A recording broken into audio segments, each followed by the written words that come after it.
Bumalik ka rito! Sige! Lumapit ka! Hindi ko alam kung anong magic ang ginawa mo para makaligtas sa pagsabog.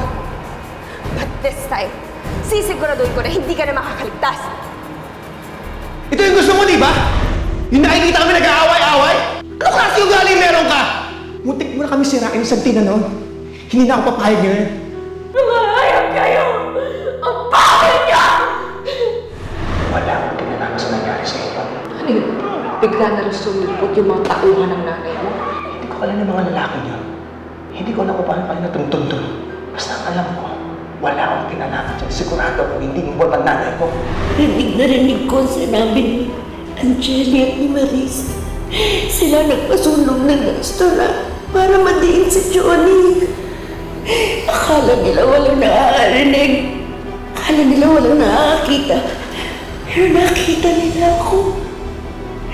Hinabol nila ako. Gusto yata nila akong patayin.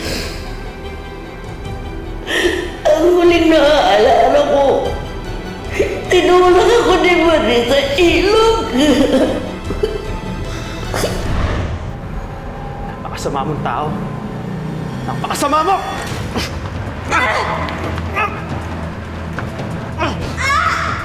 Tapos sa'yo mamatay na eh! Tapos sa'yo mamatay na at sama-sama mo!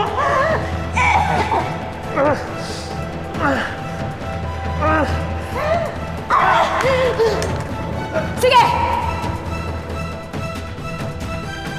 Katapusan mo na to!